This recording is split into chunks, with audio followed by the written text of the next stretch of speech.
Сәлеметсіңдер ме, құрметті оқушыларым? Комбинаторика тақырыбына арналған есептерді әрі қарай жалғастырамыз.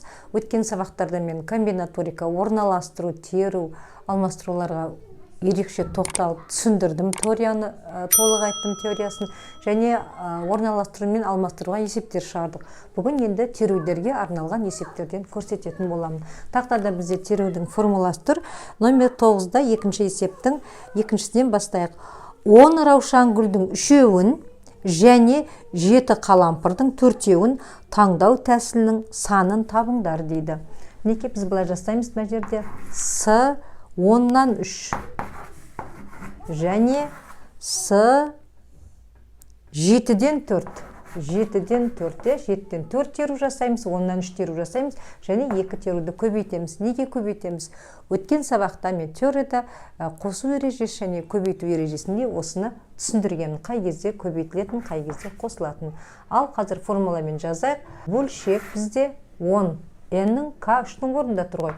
10 факториал, 3 факториал көбейтілген, 10-нан 3-ті алсақ, 7 факториал көбейтілген, 7 факториал, мына жақта бөлімінде 4 факториал, 7-ден 4 алсақ, 3 факториал тең. Мына 7 факториалдар бізде қысқарып кетеді.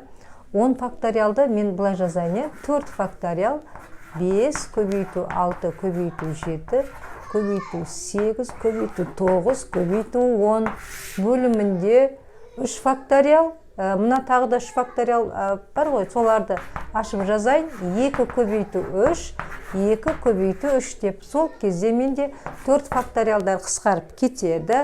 2 үшін 6, мына 6 мен қысқарып кетеді. Және 8 бен 2-ні қысқартсақ 1, 4, 9 бен 3-ті қысқартсақ 3 болады. Енді әрі қарай көбейтейік. 5-ті 7-ге көбейтеміз 35, 35-ті 3-4-ні 12-ге көбейтсек, бізде 420 және оны 10-ға көбейтеміз, 4200 болады. Демек, біздегі 9-да екінші есептің жауабы 4200 екен. Келесі есеп бізде 9-да 4-ші есеп теңдеуді шешіңдер дейді. Мынандай теореме формула берілген. N-нен 2-ден жасалынған теру тең 28-ге. Осы теңдеуді қазір біз шешуіміз керек. Қазір мына N-нан 2 терудің формуласын жазып алайық. Бөлшек n факториал 2 факториал бөлімінде n минус 2 факториал. Тең, мынаны жалғастыра берейік, өйткені қазір 28-ге сосын теңестіреміз. Енді n факториал біз былай жасап алайық, балдар. n минус 2 факториал, одан кейін n минус 1 келеді, көбейтілген n болады. Бөлімінде 2 факториал, n минус 2 факториал. Мына n минус 2 факториалдар қысқарып кетеді, бізде не қалайын деп тұр? n квадрат минус n қалып тұр. Бөлімде 2 факториалың 1 көбейту 2 ғой. Міне 2. Мінекей біздің мынау жазғаны сол жағындағы n-нан 2 теруіміз осылай болады. Енді осыны барып қазір теңестіреміз біз 28-ге. Енді мынадан бұлай бөліп қоя тұрайын да, неке мынаны теңдеу деп қарастырып алайық. Осы теңдеу бойынша есеп шығарамыз. Сонда бізде n квадрат минус n тең болады. 28-ді 2-ге көбейтсек 56 болады ғой. Квадрат теңдеуге келіп тұр. Минус n минус 56 тең 0-ге. Дискерминант табамыз. n 1-дің квадраты 1, плюс 56-ны 4-ге көбейтеміз. 224 тең 225. 225 бізде 15-дің квадраты. Енді n1 және n2-ні табайық.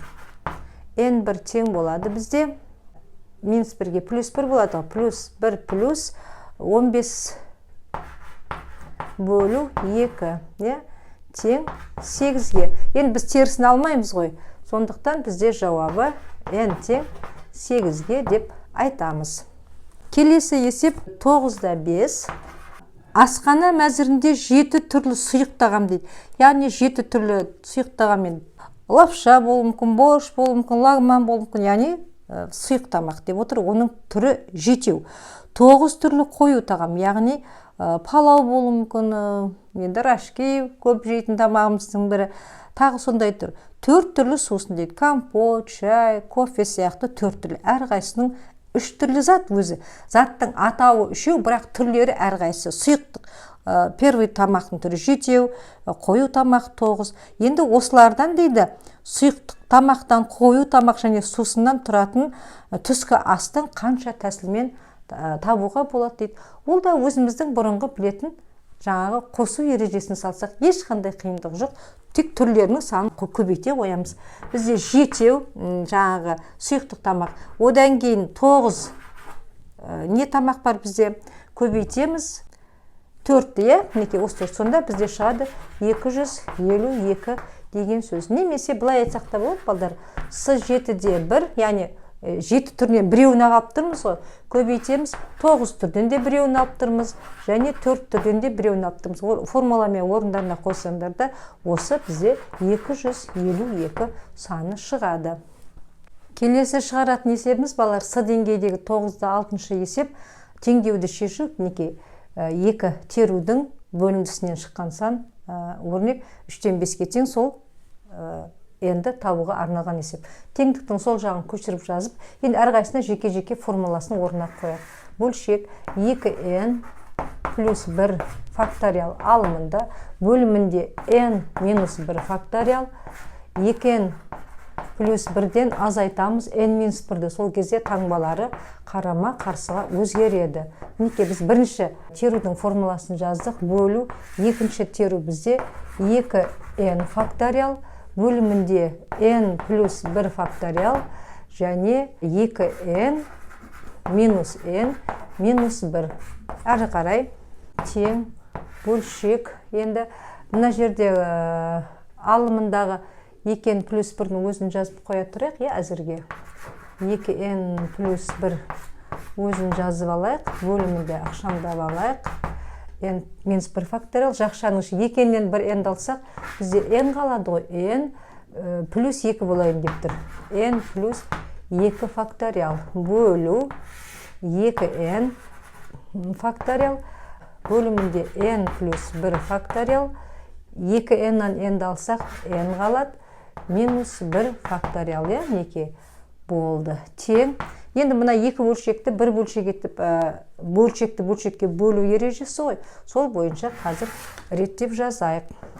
2n плюс 1 факториал. Мынау қазір екінші бөлшектің бөлімі алымға кетеді. n плюс 1 факториал және n минус 1 факториал. Бөлшек, бірінші бөлшек сол күйінше жазылады. Бөлімі n минус 1 факториал, n плюс 2 факториал, бөлімінде 2n факториал. Қай жерде, осы жерде не көріп тұрмыз? n минус 1 факториал мен n минус 1 факториал кетеді. Енді мына берілген бөлшектің алымындағы 2n плюс 1 факториалды біз былай жазайық. 2 факториал, 2n плюс 1. 2n плюс 1. Яғни біз енді білеміз ғой, мысалы 5 факториал десе, 4 факториал көбейтілген 5 деп жазамыз ғой, сол сияқты ғой. n плюс 1 факториал тұра берсін. Бөлімінде n плюс 2-де солай жазайық. n плюс 1 факториал қасында n плюс 2. Көбейтілген 2 факториал, 2n факториал. Әрі қарай бөлшектің алымындағы және бөлімдегі 2n факториалдар кетеді. n плюс 1 факториал мен n плюс 1 факториал кетеді. Сонда бізде не қалды? 2n плюс 1 қалды алымында, бөлімінде n плюс 2 қалды. Мінекей, осыдан кейін бар біз теңдіктің сол жағымен жұмыс жасап болдық. Әрі қарай жалғастырайық. 2n плюс 1 бөлімінде n плюс 2 тең. Теңдіктің сол жағында, оң жағында 3-тен 5 тұр бізде. 3-тен 5. Мынау енді бізде қарапайым пропорция. 3 пен 2n плюс 1-ді көбейтсек, 6n плюс 3 тең болады 5n плюс 10. n-дерді бір жаққа сол жағына шығарсақ, n қалады. Тең, мына жер 10. 10-нан 3-ті аламыз, 7. Сонда бізде есептің жауабы 7-ге тең екен. n 7-ге тең. Мінекей, құрметті оқушылар, осымен біздің бүгінгі сабағымыз аяқталды. Біздің келесі сабақ енді жалпы комбинаторика тарауына жалпы алмастыру бар, теру бар, орналастыру бар, барлығын араластырып, формулалардың барлығын меңгере отырып, бір қорытынды сабақ өтетін боламыз. Осымен біздің бүгінгі сабағымыз аяқталды. Біздің арнаға тіркеліп пікірлеріңді қалдырыңдар, және қоңыраушаны басуды ұмытпаймыз. Әрбір сабақты 10-15 достарыңызбен бөлісіп отыратын болайық. Келесі сабақта кездескенше.